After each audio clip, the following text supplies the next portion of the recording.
sono notizie che non vorresti mai sentire. Violenze sessuali, perché queste insomma sono le notizie che proprio ci hanno raggiunto in redazione alcuni minuti fa, e le commentiamo poi volentieri con Raffaele Padrone.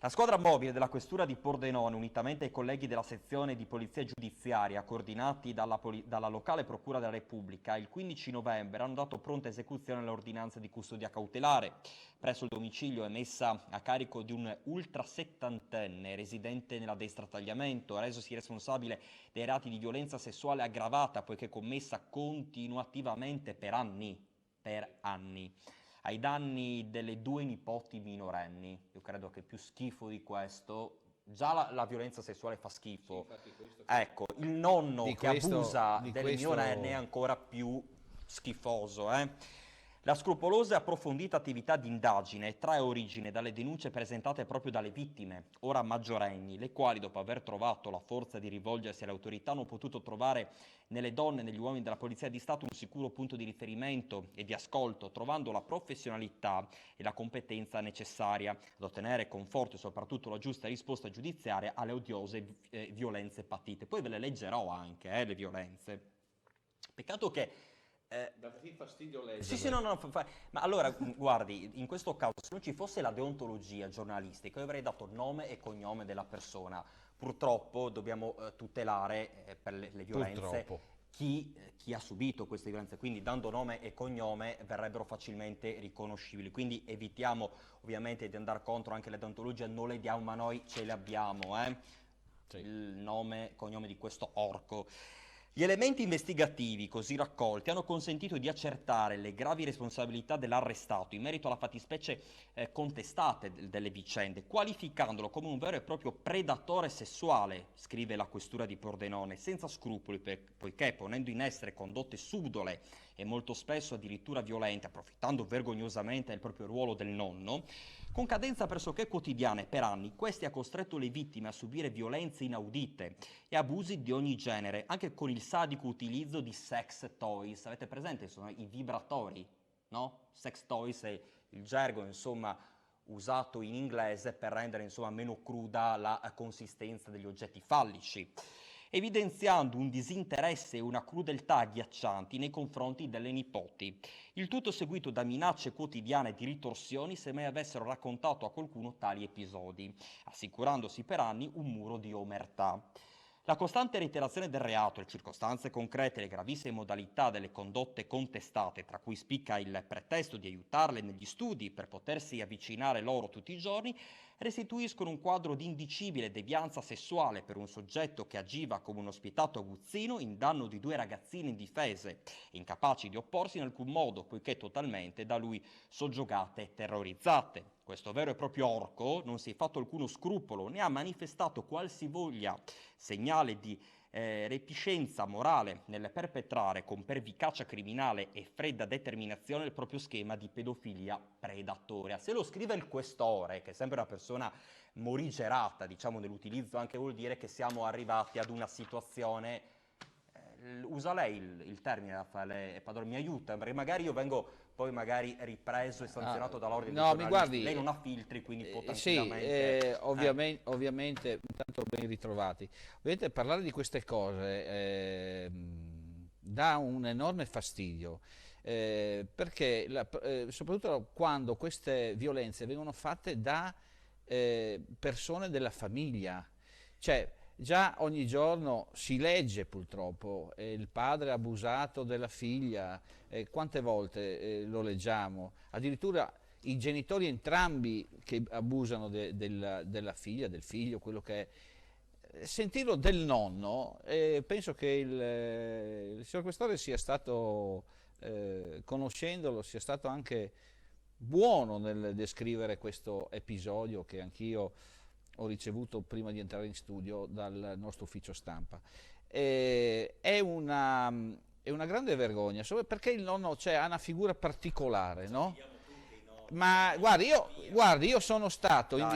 Allora, innanzitutto diciamo che in tanti anni lei fa il giornalista, io faccio il poliziotto, In tantissimi anni questa è la prima volta che si verifica nella nostra provincia, fortunatamente, un episodio del genere. Io stesso sono stato invitato a parlare ad ottobre alla festa dei nonni che si è svolta presso il Palazzetto dello Sport, perché il nonno è una figura importantissima e quindi volentieri ho accettato l'invito e continuerò questa collaborazione con l'associazione dei nonni di tutta Italia per... sì, esatto. Perché il nonno è una figura che noi vediamo, cioè il nonno vigile non è un caso che ci sia il nonno vigile, è una figura importante all'interno della società, ma all'interno della famiglia. Giustamente lei diceva, ci affidiamo tutti ai nonni, oggi ormai i genitori lavorano, ma prima forse i nonni accudivano i figli, i nipoti, e quindi maggiormente dà fastidio sentire, al di là della grave notizia, di un nonno che abusa. Quello che però bisogna dire è che c'è stato un lavoro veramente certosino dai colleghi della squadra mobile della squadra sezione che sono riusciti a prendere questa persona. Qualcuno mi ha detto, raggiungendo gli studi, se l'avessi trovato io non sarebbe arrivato in questura, non l'avreste neanche arrestato. Beh, ed è fondamentalmente... Perché detto da un uomo in divisa, sì, dice tutto sulla situazione. la dice veramente tutto. Quindi io dico, il lavoro è stato un lavoro veramente certosino, ripeto, quello dei colleghi della squadra mobile, però guardate, abbiamo avuto dei casi in cui è stato più facile raggiungere l'obiettivo e quindi trarre in arresto una persona di tale schifezza, perché con dei bambini, cioè quando si parla di bambini, nipoti, dai, ma quando si parla di bambini già vuol dire che siamo ammalati. Già un pedofilo, Vabbè, ma ripeto, con il proprio familiare. Farlo con le nipotine, è una cosa, i genitori te le danno in affidamento, in custodia, certo, io credo è una cosa gravissima, è una cosa che forse quello è il tuo destino. È una cosa gravissima, una cosa gravissima. Quello che stavo dicendo è che bisogna cominciare a stare attento a tutto, non ai propri nonni, ma alle situazioni che si vengono a creare all'interno di questa società che ormai marcia sotto questo aspetto. E quindi un consiglio, quando questi erano minori, adesso sono diventati maggiorenni, e quindi capite quanto è stato difficile ricostruire degli anni di episodi. Bisogna cominciare a stare attenti quando i ragazzini escono da scuola, tornano da scuola, ma soprattutto quello che guardano sui cellulari, quello che guardano la televisione. Io sentivo, facendo zapping così, in questi giorni che pioveva, ascoltavo anche dei cartoni. Guardate, ci sono delle frasi che escono dai cartoni animati che non sono molto legate all'età di chi deve ascoltare, a cui sono preposti questi cartoni. Quindi bisogna fare un'attenzione. Una volta c'era Goldrake ai tempi miei, c'era Mazinga, c'erano queste cose. Oggi c'è una violenza esaudita su questi cartoni animati. Ci sono frasi che escono e poi sentiamo bambini che escono con delle frasi che dice ma da dove l'hanno sentita? Quindi anche le violenze che comunque purtroppo si legge ogni giorno, leggiamo notizie, fortunatamente ripeto noi in questa provincia, ma leggiamo in giro per l'Italia, ci sono di questi episodi, ecco, porre attenzione a queste cose e denunciare immediatamente all'autorità giudiziaria. Questa volta veramente c'è stato questo lavoro importante e delicato, ma più tempo passa, peggio è in un'indagine, quindi a freddo così dirlo è un po' stasera un po' importante, ma appena avete delle notizie... Le leggo un passaggio dell'ordinanza di custodia cautelare ai domiciliari riportata dal GIP, che è il giudice per le indagini preliminari. Quindi c'è diciamo, la prima fase, no?